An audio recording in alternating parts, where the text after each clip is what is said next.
बिस्मिल्लाहिर्रहमानिर्रहीम।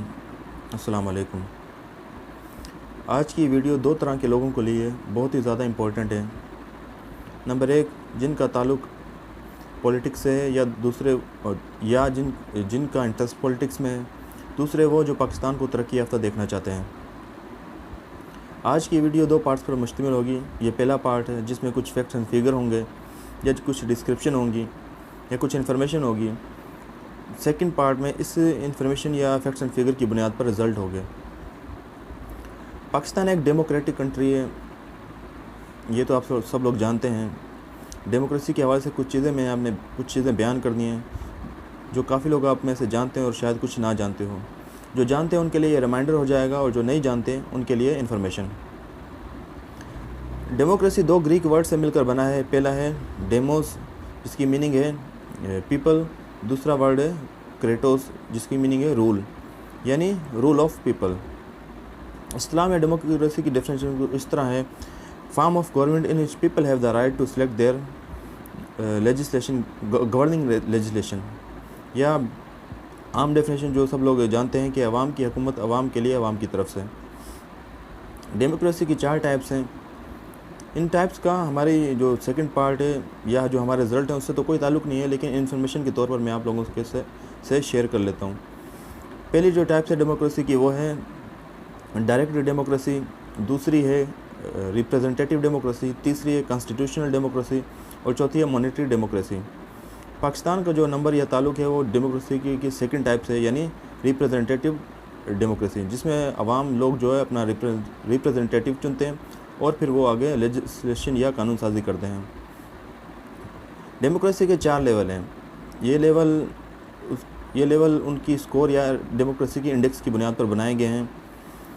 पहला जो नंबर है वो है फुल डेमोक्रेसी, दूसरा है फ्लॉड डेमोक्रेसी, तीसरा है हाइब्रिड रिजीम्स और चौथा है अथॉरिटेरियन रिजीम्स। पहला जो डेमोक्रेसी का लेवल है उसमें जो डेमोक्रेसी का इंडेक्स या स्कोर है वो 8.01 से लेकर 10 तक है। इसी तरह जो डेमोक्रेसी का दूसरा जो लेवल है वो है फ्लॉड डेमोक्रेसी। फ्लॉ वर्ड आप जानते हैं, जिसकी मीनिंग है इम्परफेक्शन या वीकनेस, जिसे आप कह सकते हैं ऐबदार डेमोक्रेसी। इसका जो डेमोक्रेसी की इंडेक्स या स्कोर है वो 6.01 से लेकर 8 तक है। इसी तरह डेमोक्रेसी की तीसरा लेवल जो है वो हाइब्रिड रिजीम से। हाइब्रिड जो वर्ड है हमारे जो काश्तकार भाई या ज़मींदार जो लोग हैं वो बखूबी जानते हैं, क्योंकि वो हाइब्रिड बीज या सीड वगैरह यूज़ करते हैं। हाइब्रिड की जो बेहतरीन एग्जांपल है वो जो सब जानते हैं अमूमन, वो है म्यूल या खच्चर। खच्चर दो जानवरों के मिलाप से बनता है, पहला डोंकी और दूसरा हॉर्स, यानी गधे और घोड़े के मिलाप से खच्चर बनता है। यह हाइब्रिड की जो मीनिंग है वो है दो नस्ल या मिलाप। इसी तरह डेमोक्रेसी का जो फोर्थ लेवल है वो अथॉरिटेरियन रिजीम से। इसका जो मतलब है कि लिमिटेड पॉलिटिकल फ्रीडम। ये डेमोक्रेसी की जो 4 टाइप्स हैं, जैसे मैंने आपको पहले कहा है कि स्कोर की डेमोक्रेसी के इंडेक्स या स्कोर की बुनियाद पर बनाई गई हैं। और जो फोर्थ लेवल है उसका जो स्कोर या इंडेक्स है 0 से लेकर 4 तक। अब ये जो 4 लेवल हैं ये अगेन सब डिवाइडेड हैं सब लेवल में।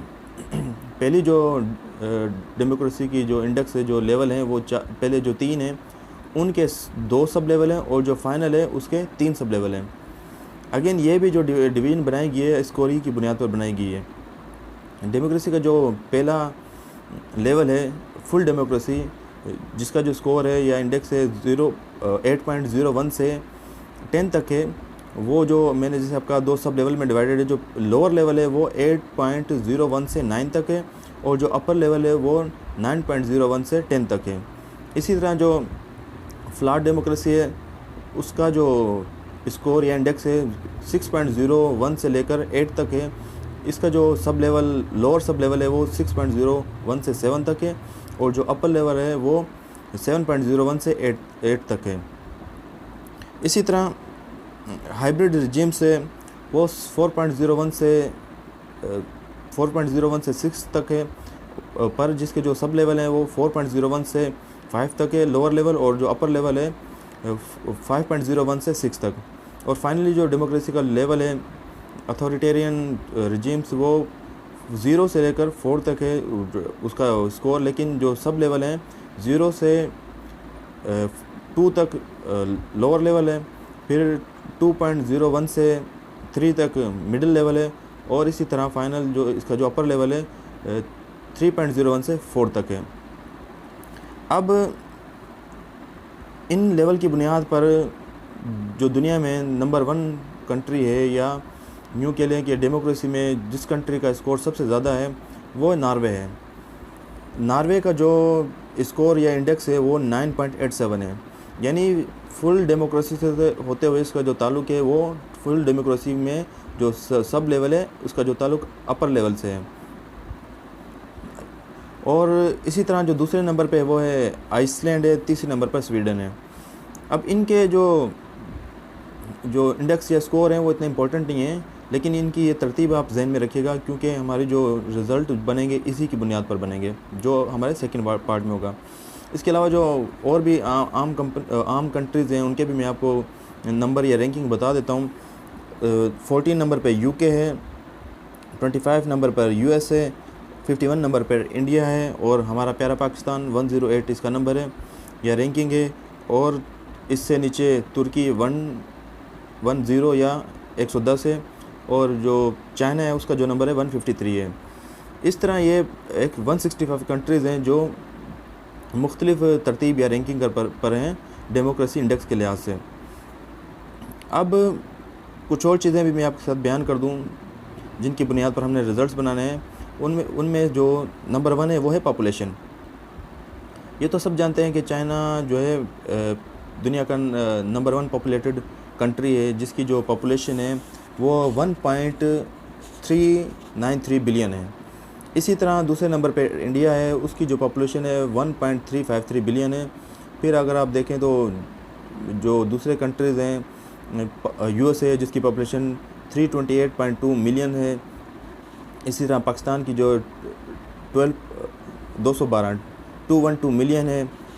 या आप कराची की देख लें, सिर्फ एक पाकिस्तान में से सिर्फ एक शहर की देख लें 22 मिलियन है। ये जो मैंने पॉपुलेशन आपको बताई है कुछ 2018 के लिहाज से और कुछ 2019 के लिहाज से। अब इनकी पॉपुलेशन ख़ास तौर पे आप ध्यान में रखिएगा, जो डेमोक्रेसी के चैम्पियन है यानी नॉर्वे। जैसा मैंने पहले बताया कि नॉर्वे डेमोक्रेसी के लिहाज से दुनिया में नंबर 1 है, और उसकी जो पॉपुलेशन है 5.43 मिलियन है। सेकंड नंबर पर आइसलैंड और थर्ड नंबर पर स्वीडन है। स्वीडन की भी आप जहन में रखिएगा 10.23 मिलियन। यानी जो नॉर्वे की पॉपुलेशन है, जो पाकिस्तान के एक शहर के अभी एक शहर सिटी जो कराची है 22 मिलियन का भी तो तकरीबन 4 टाइम है। या अगर आप स्वीडन की देखें वो हाफ से भी कम है, क्योंकि कराची की जो पॉपुलेशन है 22 मिलियन है और स्वीडन की 10.23 मिलियन, यानी हाफ से भी कम है। अब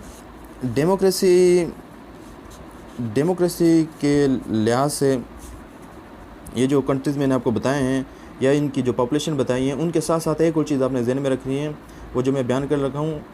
क्राइम्स में से जो मैंने चुना है वो सिलेक्ट किया है वो है रेप।